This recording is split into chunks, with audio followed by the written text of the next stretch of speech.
ELENA is a masterpiece of old-world elegance and style.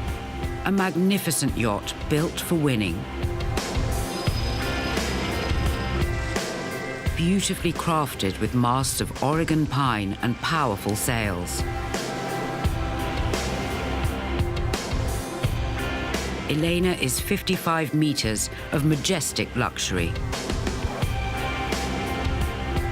In 2009, ELENA's first ever charter guest had one desire: to race this incredible yacht. Without hesitation, the world-class crew set about delivering the dream. With 3 days' notice, I collected up 36 race crew from all corners. Everything fell into place very easily because the crew that we can bring in, we have some of the very best in the world.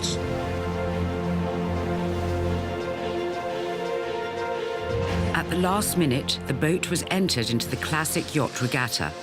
It was to be an exceptionally thrilling race. The crew were also keen to race because an old rival was taking part. The impressive and fearsome Eleonora. ELENA's sister ship, a rebuild launched in 2000. This was also a classic schooner, and she was very fast. Eleonora, the ship that we were there to race against, built to beat. Racing between ELENA and Eleonora is not new. Both schooners are rebuilds steeped in history. Their rivalry is over a century old. In the 1900s, Eleonora was called Westward. She was the reigning champion. But one particular yachtsman refused to be beaten. He was wealthy American tycoon Morton F. Plant. Morton F. Plant tried to buy Westward from Alexander Cochrane. He offered him $50,000. The boat cost $118,000 to build. Cochrane said he sent back to Plant a telegram saying that was ridiculous. That's all he told him. Having been refused by Cochrane, Plant went one better.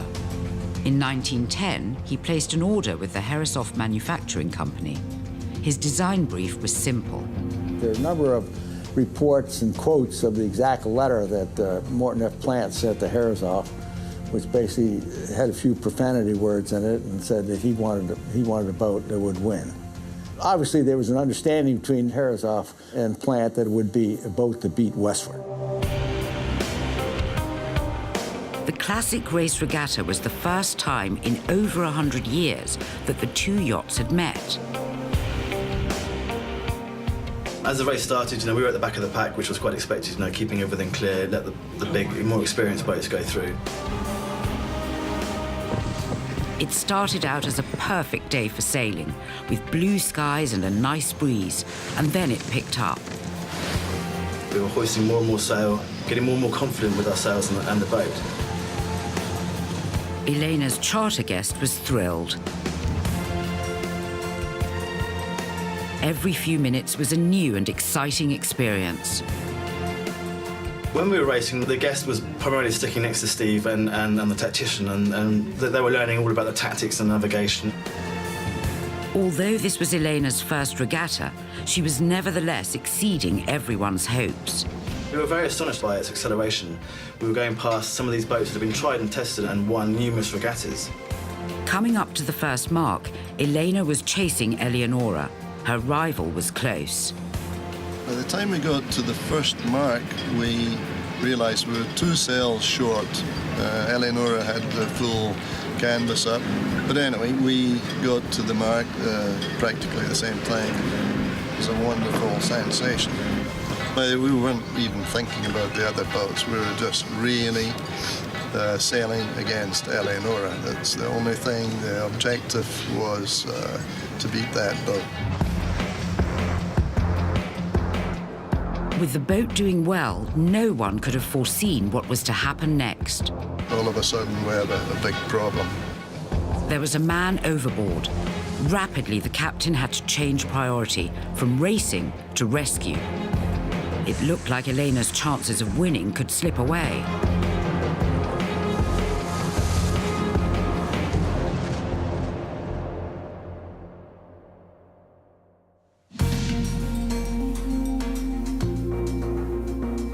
In her day, ELENA was the fastest and most technically advanced yacht. She was the supreme champion, beating westward for many years until World War II signaled the end of ELENA. The owner gifted the boat to the Admiralty, and they took the keel off the boat, which is approximately 100 tons of lead. That would have been used to make bullets for the war. To reballast her, they used brick and stone and used the boat as a hospital ship. And that was the sad end of the original ELENA.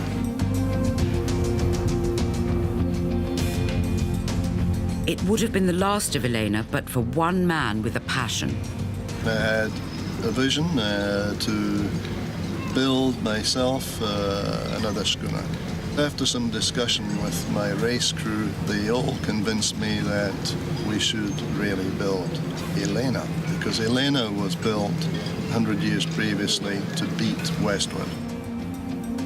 So the first call Steve makes is to Harrisov's old college. I got a call from Steve McLaren.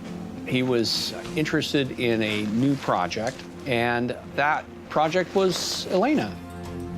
I thought it was really a cool idea that another replica so close to have competition of replicas of quite closely matched designs. I mean, that would be a wonderful thing to see. This was to be a new ELENA, better, faster, and more luxurious than ever before.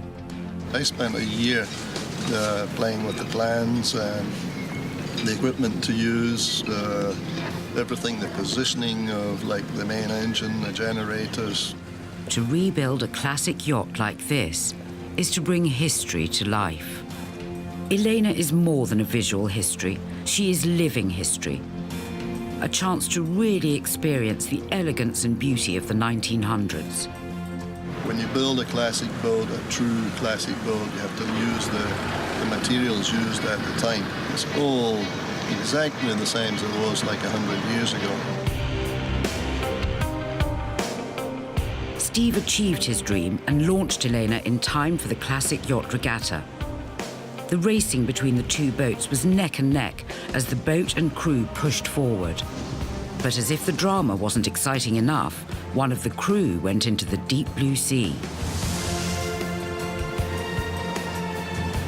So I steered the boat down towards him. This all happens in seconds.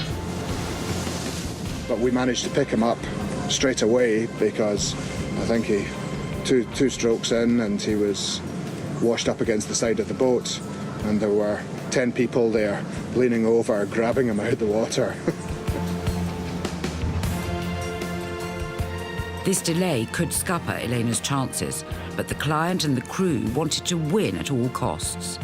We stuck every sail we had in our arsenal up. We decided, with the knowledge we had on board, to hoist the jackyard, which is a feat in itself doing when the boat's stationary, but while the boat's moving was unheard of. We were accelerating more and more, up until probably the final mark where we managed to catch up and overtake Eleonora. And as we were overtaking, the sheer joy and the whoops from the sailors was definitely a special moment for us all. With great skill, ELENA's crew had powered the graceful yacht with amazing speed through the finishing line. We pulled into the harbour, shooting cannons left, right and centre. Champagne was brought on deck, everybody was celebrating. The charter guest was the first person to open the bottle of champagne and indeed spray it over the crew. Our charter guest absolutely loved it. She very much enjoys all the activity that goes on with the racing and how it's poetry in motion. As a charter guest, you buy into something very special, and hopefully at the end of the day they become as passionate about it as we do. You can charter most sailing vessels and have a very good time, but today offers something special. Absolutely wonderful. She's like a born winner. It doesn't get any better.